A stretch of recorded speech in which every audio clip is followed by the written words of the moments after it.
அது ஒரு கோடை காலம். வெயில் சுட்டரித்து கொண்டிருந்தது. அந்த சிற்றூரின் நடுவில் இருந்த மன்றத்தில் களைப்புடன் ஒரு முனிவர் வந்து அமர்ந்தார். அவர் கண்களில் சோர்வும் உடலில் தளர்வும் கூடாரமிட்டது. மன்றத்தில் அமர்ந்திருந்த எவரும் அவரை கண்டு கொள்ளவில்லை.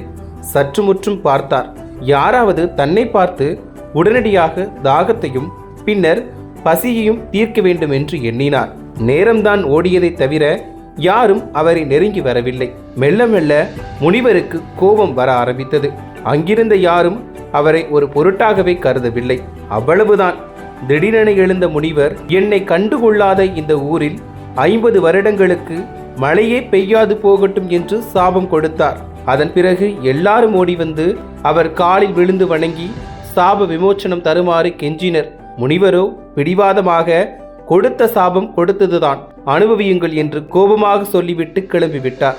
ஊர் பெரியவர்களெல்லாம் கூடி பேசி இனி என்ன செய்ய வேண்டும் என்று முடிவு செய்தனர்.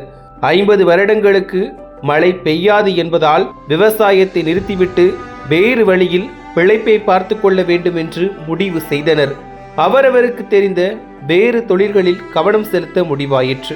வான் உலகிலிருந்து இதை கேட்டுக்கொண்டிருந்த பரந்தாமன் தனது சங்கை எடுத்து ஓரமாக வைத்து விட்டார்.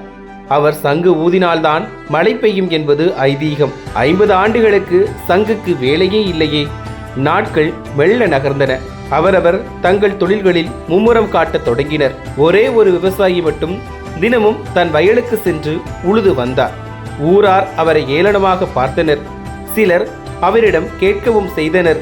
50 வருடங்களுக்கு மழை வரப்போவதில்லை, அப்புறம் இதற்கு நீங்கள் மட்டும் வயலை உழுது வருகிறீர்கள்? அதற்கு விவசாயி கூறினார், எல்லாருக்கும் தெரிஞ்சது எனக்கு மட்டும் தெரியாதா என்ன? ஆனா 50 வருஷத்துக்கு உழவு செய்யாம இருந்தா உழவு செய்யறதே மறந்து போயிடும்ல. 50 வருஷத்துக்கு அப்புறம் அதை செஞ்சுதானே ஆகணும். அதுக்காக தான் அதை விடாம செஞ்சுட்டு இருக்கேன் அப்படின்னு சொன்னாரு. விவசாயி கூறியது வானுலகில் இருந்த பரந்தாமன் காதிலும் விழுந்தது. அவரும் உடனே சிந்திக்க ஆரம்பித்தார்.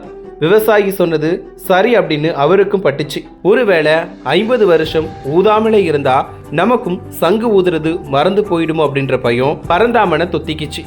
உடனே சங்கு எடுத்தாரு, நீளமா ஊதினாரு.